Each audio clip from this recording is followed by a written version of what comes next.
Well, hello and welcome back to my art channel. I am Kirsten and this is Bella Graffito Art. Here we are helping out adults who want to get started with art but aren't sure where they should begin. I know it's been a while since I posted my last video, but I kind of got a little busy. I ended up posting some videos on TikTok to kind of help my artwork get out there because I just really want to sell my artwork and have more people be able to purchase it. I make acrylic paintings, watercolor paintings, prints of the paintings, and I kind of got some steam over there back in February and had tons of stuff I had to ship out between February and March. So there were a lot of things going on between then and now, but I am back to show you another video about things that adults can do when trying to create art. Now this video is going to talk about one of the kits that I built and put together so that way you can just buy the kit and be able to make your own art with it. Again, the goal for this is to help you out if you're starting out. Might be overwhelming to walk into an art store for the first time and have no idea what's going on in there. So hopefully these kits will help you out. So let's get to it.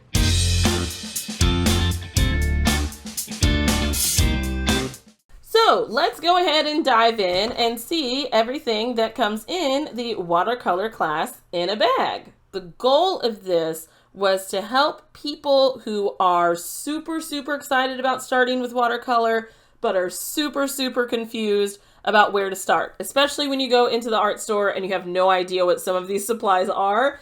Even if you just walk into like a Michael's store and you're just looking around and there are so many options, I have narrowed things down for you. So that way you've got everything you need to start on your journey for watercolor. Let's see what is in the bag. You get this really nice water resistant bag, the storage bag that's in here, and there's also a pencil case in here as well.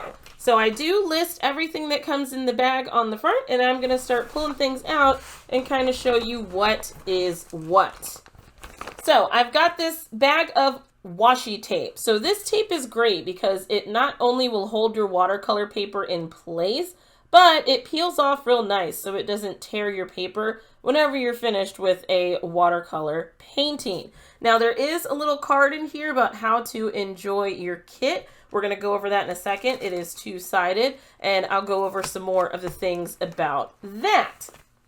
Also in the bag, I do include a little card here. It does have some QR codes that links to my YouTube channel. If you want to sign up for my newsletter, you can scan that, sign up for the newsletter. Super easy form. You just fill out first, last name, and your email. And then my website where I sell my artwork. So that card is in there. And then I have this sketchbook. It is all watercolor paper. It's 10 sheets of watercolor paper, and I actually punched and bound all of these all by myself. So they are put together by hand.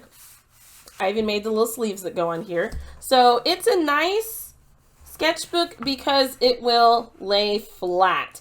I know some sketchbooks, once you start going on them, they kind of have that bend in the center depending on how it is bound together. But this one, I really liked doing it this style. I do have my own binding machine, so that way I can have this nice binding here and everything will stay flat.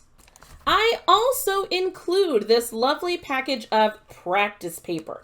So I really encourage that you start off with the practice paper first, so that way you can kind of get into a groove with working with the watercolor and how the watercolor paper reacts. These papers are a variety of different types of watercolor papers. Now, I didn't label every single one, but it's just some different textures. So that way you can feel different textured watercolor paper. The larger pieces in the back are the same exact type of papers that are in your sketchbook, your watercolor sketchbook that you get. It's nice, it's heavy, and it's great for starting off with watercolor so that way you don't accidentally tear through your paper.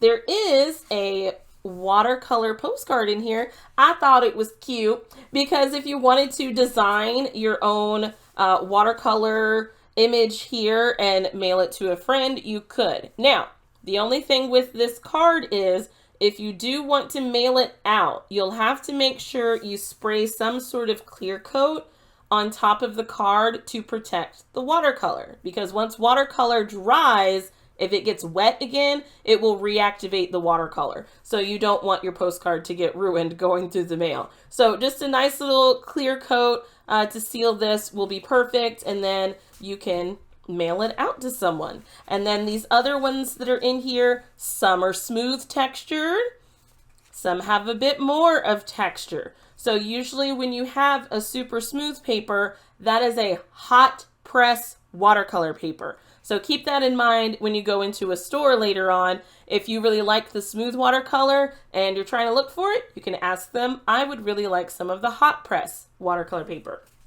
Usually a cold press watercolor paper, and that just deals with the process in which the watercolor paper is made, it will usually have more texture on it, all right? So when you're first starting out, that's a good basic thing to remember. Hot press, nice and smooth. Cold press is going to be textured. Next up, we have your very own pan of 36 colors of pan watercolor. So pan watercolor is watercolor where you will have to wet it first in order to use it. So you'll have to have a nice little cup of water beside you in order to get each color workable.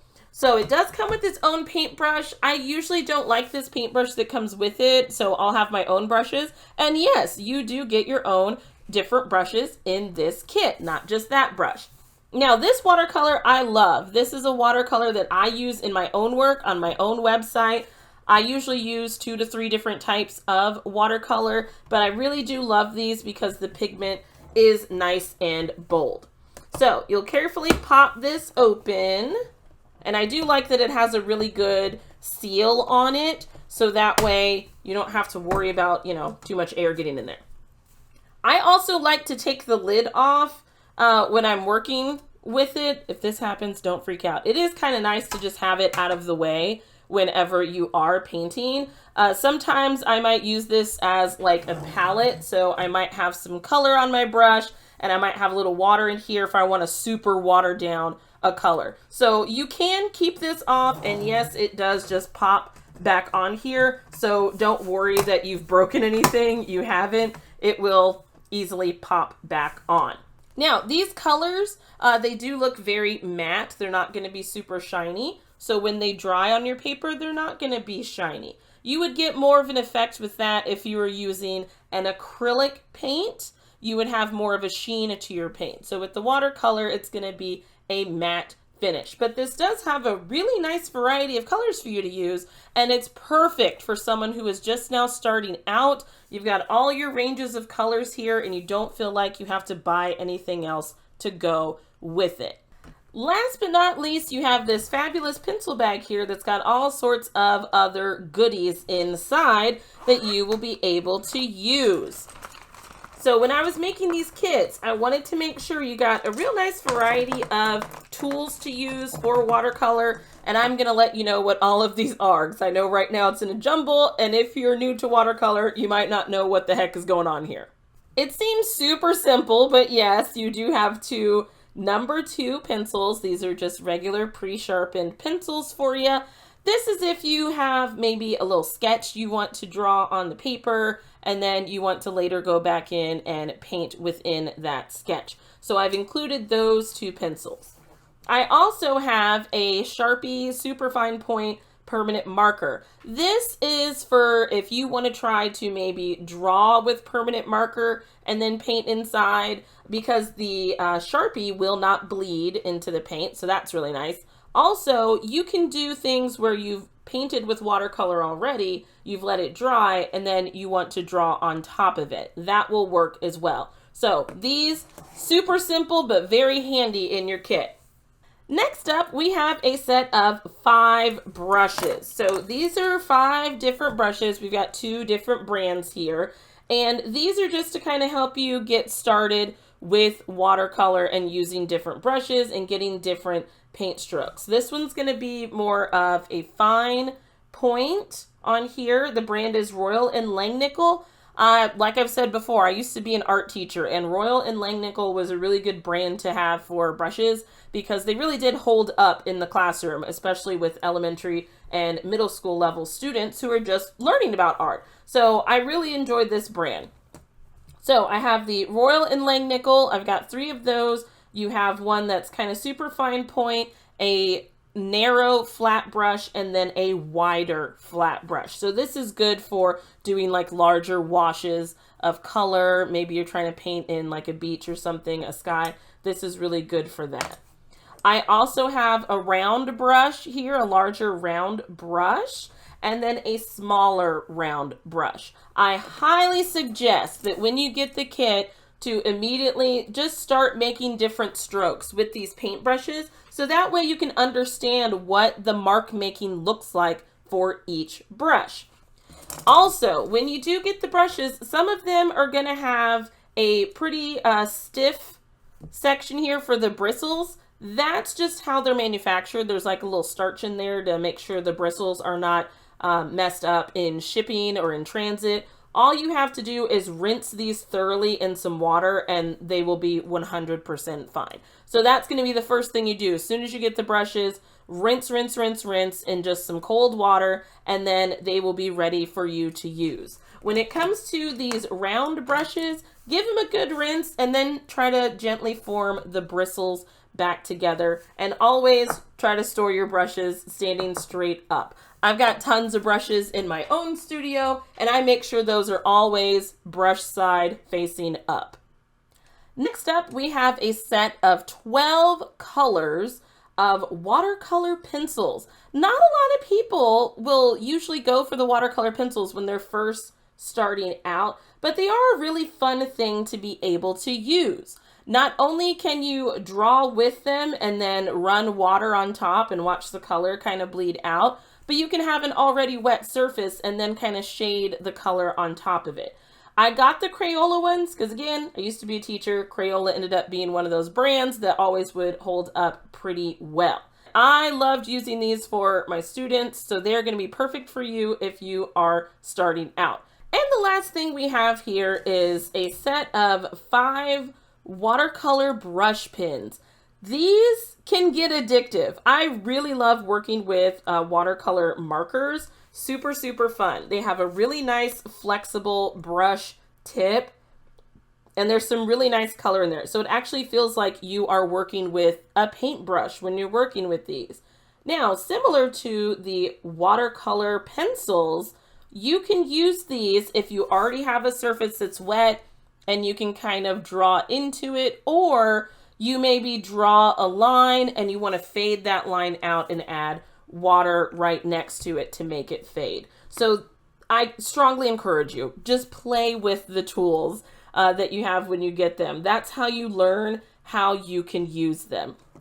Each set of the watercolor class in a bag has a different arrangement of the 5 colors. So whatever pack you get, this is going to change dependent upon what colors are in there, because it was a huge pack that I had ordered and then I just narrowed it down to 5 per pack. So that way it's not overwhelming. You've got the 5 that you can use, so that way you can test them out and see if you like them. Some people might not like these at all. Some people might prefer the colored pencils. And then some people might not want anything to do with either of those, and they would prefer the pan watercolor.